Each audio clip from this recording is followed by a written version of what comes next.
Hi, எல்லோருக்கும் வணக்கம். Bigg Boss season 9 Tamil. So இந்த வீடியோவில் பார்வதி வந்து பார்த்தீங்கன்னா அப்படியே ட்ரெயின் விட ஆரம்பிச்சிட்டாங்க அப்படின்னு சொன்னால் நீங்கள் நம்புவீங்களா?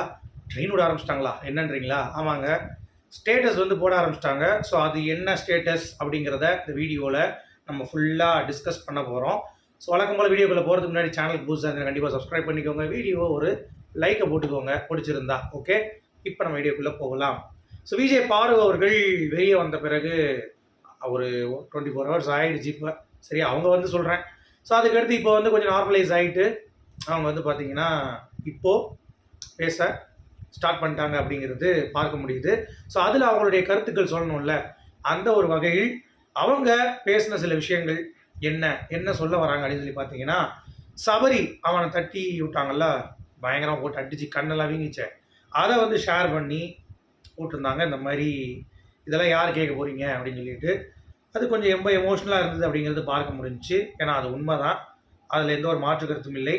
அதுலேயும் இந்த உத்தமர் சபரி இருக்கார்ல, அவர் வந்து பார்த்தீங்கன்னா என்ன பண்ணுவார் அப்படின்னா, நான் வேணும்னே தான் அடித்தேன் அப்படிம்பார்.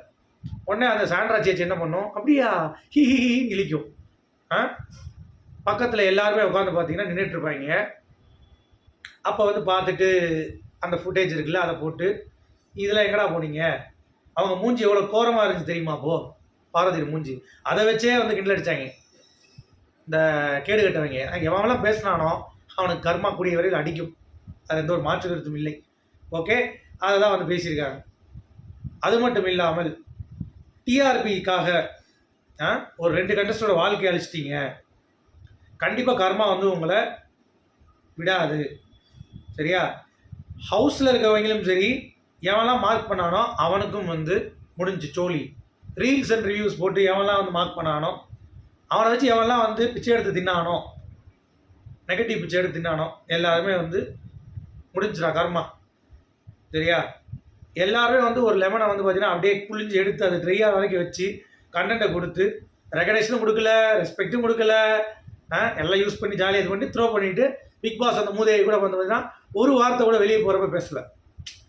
அந்த மாதிரி இதெல்லாம் பண்ண நீங்கள் எல்லாருமே இருந்தீங்கன்னா கண்டிப்பாக வந்து கான்சிக்வன்சஸ் ஃபேஸ் பண்ணுவீங்க, அவ்வளோதான். ஏன்னா உங்களுக்குலாம் இதேமே கிடையாது. கேவலமாக பிறந்தவர்கள் நீங்கள் அப்படின்னு சொல்லியிருக்காங்க. இந்த கோபம் நியாயமானு கேட்டிங்களா? கண்டிப்பாக நியாயம் தான். ஏண்டா அதை வச்சு தான் நான் ஷோ பண்ணி 90 நாளும் நிறைய பேர் அங்கே இருக்க கேம் யார் பார்த்தீங்க, ஹேட் மட்டும் தான் பண்ணீங்க. நீங்கள் நியாயமாக ரிவ்யூ பண்ணியிருந்தீங்கன்னா அவங்க பண்ண விஷயங்களையும் அவங்களுடைய கேமையும் ப்ளஸ் அவங்க பண்ண தவறுகளையும் நீங்கள் சுட்டி காட்டியிருந்தீங்கன்னா ஃபயர் விட்டுருப்பாங்க. நீங்கள் பாரதி அதாவது பீடை பண்ணாடை அப்படின்னு சொல்லிட்டு இருக்கீங்களா? இப்போ நாங்களும் சொல்லுவோம்ல, சூனிய கிழவி பீடி வாயி எப்படி இருக்குது சொல்கிறப்ப மிச்சவங்களுக்கு. நான் என்ன சொல்கிறேன் அப்படின்னா, ஒரு பொண்ணை இவ்வளோ தூரம் முதல் பண்ணக்கூடாது. பண்ணிட்டீங்கன்னா கேவலமாக ஒரு பொண்ணை சித்திரிக்கிறீங்களா உள்ளே இருக்கிறவங்களும், அப்போ உங்களுக்கு எதுக்கு மரியாதை? ஃபேர் டு எவ்ரி ஒன் அப்படின்ற கான்செப்ட் தான். அப்புறம் வழக்கம் போல் ரவீந்தர் பேசுனது இதெல்லாம் இருக்குது. அப்புறம் unfair red card, Sabari Parvathy attack பண்ணப்போ ஒன்றும் பண்ணலையே. சாண்ட்ரா வந்து பாரு அட்டாக் பண்ணப்போ அப்போ எதுவும் சொல்லலை. பாரு பண்ண தப்பாக இருந்தாலும் சாண்ட்ரா இஸ் ஓவர் ஆக்டிங், அவள் ஒத்துக்கிட்டா தப்புங்கிறத. பார்த்தீங்களா, பார்வதி பண்ணது போஸ்ட்டில் அதான் போட்டிருக்கா. It's unfair. ஒரு எல்லோ கார்டு கூட கொடுத்து வார்னிங் கொடுத்துருக்கலாம். கண்டிப்பாக ரெட் கார்டு கொடுத்ததுக்கு தப்பு தான். ஏன்னா சபரி கொடுத்துருக்கணும். அப்போ கரெக்டான பாயிண்ட் தானே கேட்டிருக்கா. அப்புறம் கேமர் அந்த மாதிரி அவளுடைய புகழ் பாடுற மாதிரி எல்லாம் போட்டிருக்கா, எவனெல்லாம் பேசணும்னுட்டு. அப்புறம் இங்கே நீங்கள் கவனிக்க வேண்டிய ஒரு விஷயம், ப்ரொமோ 320ல் 220 ப்ரொமோங்க. எவனுமே ரெக்கார்ட் வச்சதில்லை பிக் பாஸில். அது ஒரு சரித்திர சாதனை.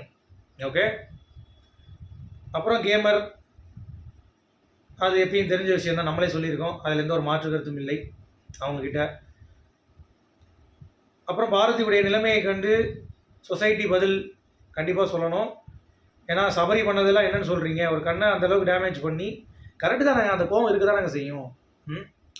ஸ்மாக் போட்ட விஜயவர்மாவே ஒன்றும் பண்ணல, ரீஎன்ட்ரி கூட்டு வந்தாங்க இந்த மாமா டிவி, இதெல்லாம் ஒரு பெரிய விஷயமா.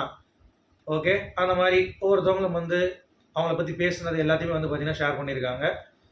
என்னை பொறுத்த வரைக்கும் பார்வதி இல்லைன்னா அங்கே வீட்டில் யாருமே கிடையாது. சபரி கிடையாது, விக்ரம் கிடையாது, கனி கிடையாது, திவாகர், பாரு இல்லைனா இந்த சீசன் 9 இல்லை அப்படிங்கிறது தான் நிதர்சனம். அவங்க போகிறப்ப குறைந்தபட்ச மரியாதையாக என்னை தேடி பண்ணியிருக்கம்மா அப்படின்னு சொல்லிட்டு ஒரு பாராட்டாச்சும் பண்ணிட்டு, பாராட்ட கூட வேண்டாம், ஓகே பாரு போயிட்டு வாங்க உங்கள் வாழ்க்கைக்கு வாழ்த்துக்கள், இதை கூட சொல்ல வக்கில்லாத இந்த பிக் பாஸ் தருதலைக்கு என்ன பண்ண முடியும்? ஒரு ஷோ ரன்னரை இப்படிப்பட்ட ஒரு கேடு கேட்டதனமாக பண்ணி அனுப்பியிருக்கீங்கல்ல, இப்போ புரியாதுங்க, கண்டிப்பாக புரியும், போக போக புரியும் அப்படிங்கிறத சொல்லிட்டு இந்த வீடியோ நான் முடிக்கிறேன். உங்களுடைய கருத்துக்கள்